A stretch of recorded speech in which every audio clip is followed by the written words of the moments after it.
Hi, welcome to thoughts of Diya. இன்றைக்கி என்ன பார்க்க போகிறோம்னா, செல்ஃப் லவ் பற்றி பார்க்க போகிறோம். ஆக்சுவலாக வந்து நம்ம வந்து நம்மளை நேசிக்க ஆரம்பிக்கணும். இப்போ பார்த்திங்கன்னா, ஒரு தாய் வந்து தன்னோட குழந்தைய நேசிக்கிறது வந்து எவ்வளோ இம்பார்ட்டன்ட் நம்ம இந்த சொசைட்டி சொல்லுதோ, அதே அளவுக்கு தாயும் தன்னை தானே வந்து நேசிக்க ஆரம்பிக்கணும். ஒவ்வொரு ஸ்டேஜ்லேயும் பார்த்திங்கன்னா, நம்மளுக்கு தேவையான விஷயங்களை நம்ம பண்ணுவோம். ஆனால் வந்து மேரேஜுக்கு அப்புறம் பார்த்திங்கன்னா வந்து நம்மளை டேக் கேர் பண்ணிக்கிறத விட அடுத்தவங்க என்ன பண்ணுறாங்க, அடுத்தவங்களுக்கு என்ன பண்ணுவோம், நம்ம குழந்தைக்கு என்ன பண்ணுவோம், நம்ம பண்ணலைன்னா நம்மளை என்ன சொல்லுவாங்க, இந்த மாதிரி ஒரு வந்து தாட் வந்து நம்மளுக்குள்ளே இருந்துக்கிட்டே இருக்கும். ஸோ வந்து பார்த்திங்கன்னா, நிறைய நம்மளோட அம்மா, நம்மளோட ஆச்சி, பாட்டி அவங்க எல்லோரும் பார்த்திங்கன்னு வச்சுக்கோங்களேன், பாட்டி இவங்களெல்லாம் பார்த்திங்கன்னா அவங்க நேசிக்கிறத விட அவங்க குழந்தைங்க மேலேயும் அவங்க பேரன் பேத்திங்களை பற்றி தான் யோசிச்சுட்டே இருப்பாங்க.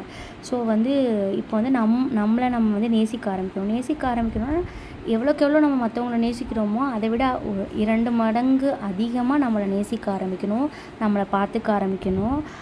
அதாவது செல்ஃப் லவ்னால் நம்மளோட அப்பியரன்ஸை வந்து அழகான ட்ரெஸ் வாங்கிக்கிறதுலையோ அந்த இதெல்லாம் வந்து லவ் கிடையாது. நம்ம வந்து நம்ம சோலை வந்து எவ்வளோ நேசிக்கிறோம், நம்மளோட பாடியை வந்து எப்படி நேசிக்கிறோம் அப்படின்றத வந்து பொறுத்து இருக்குது.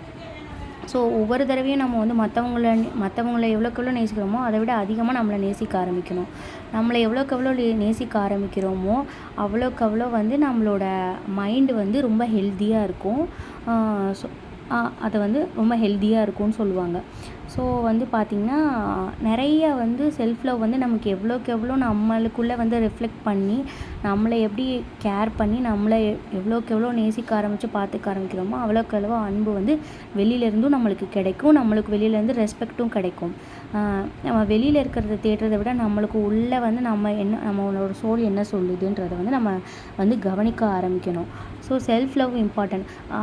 இப்போ வந்து ஒரு 15 டேஸ்க்கு ஒன்ஸ் வந்து நம்மளுக்கு பிடிச்ச மாதிரி ஏதாவது ஒரு ட்ரெஸ் போடுறதுலையோ, நம்மளுக்கு பிடிச்ச மாதிரி ஒரு இடத்துக்கு போகிறதுனாலையோ, நம்மளுக்கு பிடிச்ச மாதிரி ஏதாவது செய்கிறதுனால வந்து நம்மளுக்கு ஒரு சந்தோஷம் இருக்கும், ஒரு ஹாப்பினஸ் இருக்கும்.